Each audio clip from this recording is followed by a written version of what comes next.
Muhim yangilik Farg'ona shahrida jamoat transportida yo'lkira haqqini to'lashda to'liq naqd pulsiz to'lov tizimi joriy etildi.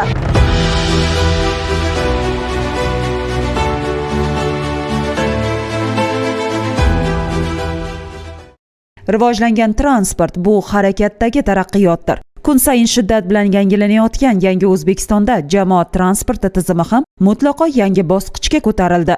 Davlatimiz rahbari tashabbusi bilan bugun jamoat transporti shunchaki manzilga eltuvchi vosita emas, balki zamonaviy, qulay va xavfsiz harakat tizimiga aylanmoqda.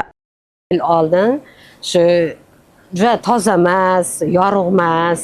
O'shaning uchun qandaydir jamoat transportdan ko'pchilik chiqqisi kelmas edi, noqulay edi. Ko'rib turibsizlar, yangi avtobuslar keng, yorug', chiqib tushishlari qulay. Menimcha hamma xursand. Rahmat. 10 yil oldin mana o'zimizda avvalgi eski avtobuslarimizda shunaqa issiqlarda turar edik. Muhtaram prezidentimiz tashabbuslari bilan juda chiroyli, ajoyib qulayliklar avtobuslarimiz yo'lga qo'yilgan. Vaqtida qatnaydi, sharoitlari yaxshi, yengil, qulayliklari. Mana nabiralarimiz bilan chiqsak, kolyaskalar qo'yadigan joylarimiz bor, o'tiradigan joylari bor, bemalol, qishda issiq bo'ladi, kutib qolmayapmiz. Mana bemalol shaharga bittada borib, mana chiroyli eko shahrimizga bittada qaytib kelyapmiz. Yangi avtobuslar, zamonaviy yo'nalishlar va raqamli yechimlar barchasi aholi uchun yanada qulaylik sifatida xizmat qilmoqda. Farg'ona shahrida 2017-yilga qadar 6 ta yo'nalishda 90 ta 37 sig'imli avtobuslar faoliyat ko'rsatib, bir kunda 33 ming nafar aholiga xizmat qilar edi. Bugun esa rejalashtirilgan 23 ta yo'nalishdan 10 tasi to'liq yo'lga qo'yilib, 118 ta yangi 70 sig'imli avtobuslar harakati yo'lga qo'yildi. Buning natijasida bir kunda 106 ming nafar aholiga sifatli xizmat ko'rsatilmoqda. Yo'nalishlar takomillashtirilishi natijasida fuqarolar nafaqat vaqtini, balki mablag'ini ham tejamoqda. Oldin eko shahardan Kirgiliga borish uchun 2 ta avtobusga almashinardi. Hozir yo'nalishimiz eko shahar, markaz, Kirgili massiviga boradi. Bu ham qulay, ham tejamkor. Shaharda bu burchagidan u burchagiga 2400 so'm bilan, shu arzimagan summa bilan yetib olyapti. Juda xursandmiz, rahmat.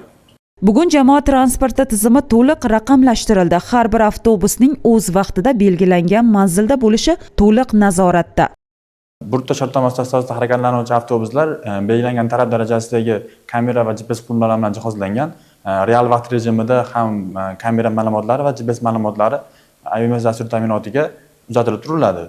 Bu yerda biz va xodimlar tomonidan belgilangan qatnovlarda sifatli bajarilishini nazorat qilamiz, ya'niki belgilangan vaqtda joydan qo'zg'alishi va oxirgi bekatga yetib borishi. Undan tashqari oraliq bekatlarda ham vaqtlar nazorat qilinadi.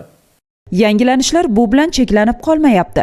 Farg'ona shahrida jamoat transportida yo'l haqqini to'lashda naqd pulsiz elektron to'lov tizimi ham joriy etildi. Farg'ona viloyati hokimining tegishli qarori bilan 2026-yil 5-martdan boshlab turib Farg'ona shahridagi jamoat transport vositalarida naqd pulsiz to'lov tizimini joriy qilish bo'yicha qaror qabul qilindi. Ya'ni qaror chiqqan kundan boshlab Farg'ona shahridagi jamoat transport vositalarida, ya'ni brutto shartnoma asosida yurgan yangi zamonaviy avtobuslarda naqd pulsiz to'lov tizimidan foydalaniladi. Naqd pul bilan to'lov qilish amaliyoti to'liq bekor qilindi. Bugungi kunga qadar qanaqa ishlar amalga oshirildi?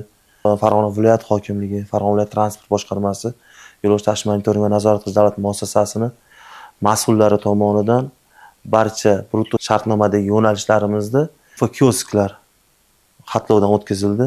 Naqd pulsiz to'lov qilish imkoniyati yo'q yo'lovchilar uchun bir martalik QR kodli chipta olish imkoniyati barcha yo'nalishlardagi aholi gavjum to'plangan maishiy xizmat ko'rsatadigan joylarga o'rnatilgan va bemalol bir martalik chipta xarid qilsa bo'ladi.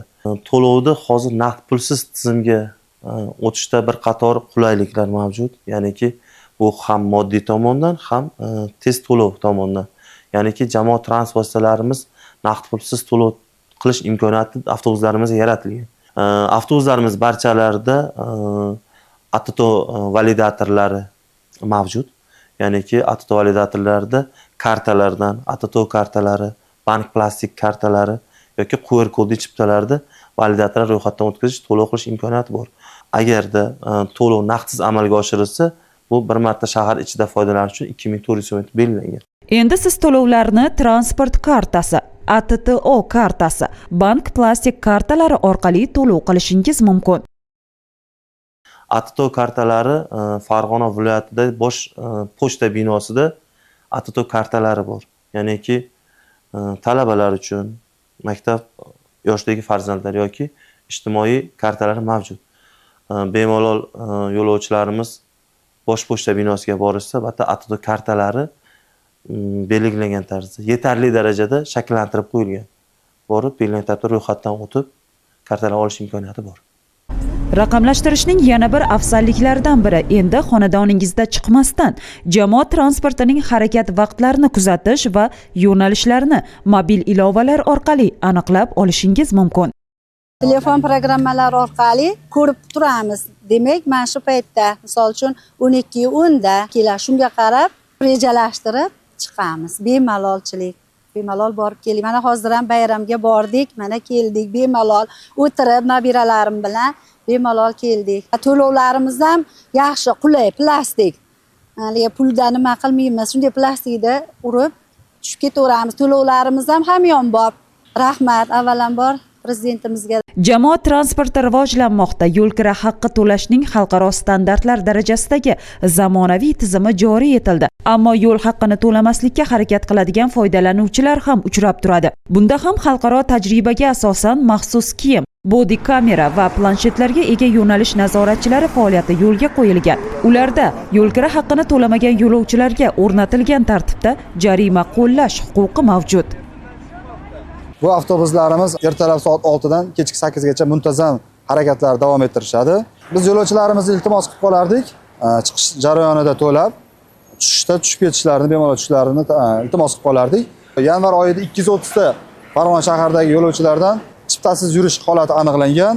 Farg'ona viloyatida nazoratchilar tashkil qilingan. Yo'l ishlatish monitoring va nazorat qilish bo'limi xodimlari, nazoratchilari yo'l haqqini to'lash jarayonini kuzatib borishadi. Agarda to'lamagan bo'lsa, huquqbuzarlik aniqlanib, jarima qo'llaniladi. Jarima miqdori, bazaviy hisoblash miqdorimiz 412 ming so'm bo'lganligi sababli 10dan 41200 so'm jarima miqdori bo'ladi. Jamoat transportini takomillashtirish sari tashlangan har bir yangi qadam yo'lovchilar manfaatiga xizmat qilmoqda. Qulay, tezkor va xavfsiz transport esa bu shahar taraqqiyotining muhim ko'rsatkichidir.